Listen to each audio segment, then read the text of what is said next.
પંજાબના ખેડૂતોની આજે દિલ્હી કૂચ થવાની છે। શંભુ બોર્ડરથી દિલ્હી સુધી ખેડૂતો પગપાળા જવાના છે। 101 ખેડૂતોનો જથ્થો બપોરે 1 વાગે દિલ્હી તરફ કૂચ કરશે। મોટા પાયે ખેડૂતોનો શંભુ બોર્ડર પર જમાવડો જોવા મળી રહ્યો છે। છેલ્લા 8 માસથી ખેડૂતો અહીં ધરણા પર બેઠા છે। ફેબ્રુઆરી માસથી શંભુ બોર્ડર પર ખેડૂતો ધરણા કરી રહ્યા છે। 12 કુલ માંગણીઓ છે તેમની કે જેના સાથે આ આંદોલન ચલાવવામાં આવી રહ્યું છે।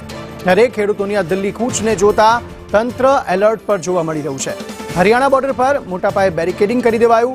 શંભુ બોર્ડર પાસે પોલીસનો કાફલો ખડકાયો છે, જ્યારે અંબાલામાં શાળાઓ બંધ રખાઈ છે અને કલમ 144 લાગુ કરી દેવાઈ છે। આ ઉપરાંત સાર્વજનિક સભાઓ જુલુસો પર પણ રોક લગાવી દેવામાં આવી છે।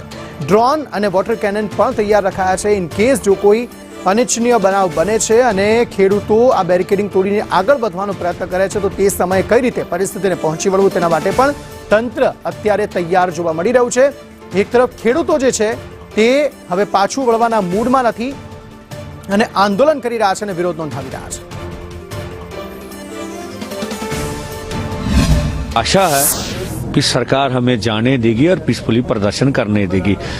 जितना हमारे जत्थे का संयम होगा, जितनी हमारी स्ट्रेंथ होगी, वो सरकार का प्रहार सहेगा। अब 1 बजे मालूम होगा, नहीं तो अन्यथा वापस आ जाएगा। क्या कैपेबिलिटी होती नहीं होती ये समय बताएगा। तो हमने फैसला लिया कि हम 101 आदमी पैदल जाएंगे, थोड़ा सा सामान लेके जाएंगे, बाकी सारा सामान यहीं छोड़ के जाएंगे।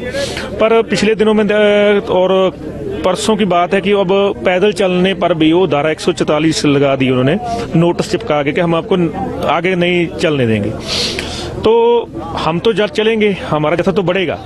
अब वो क्या करते हैं, लाठीचार्ज करते हैं, गिरफ्तार करते हैं, गैस आंसू गैस छोड़ते हैं, ये उन पर है। अभी देखते हैं जब जत्था आगे बढ़ेगा और सरकार उसके साथ क्या करती है और जिस तरह से सरकार का उधर से रिएक्शन आएगा उसी हिसाब से अगली रणनीति तय करें।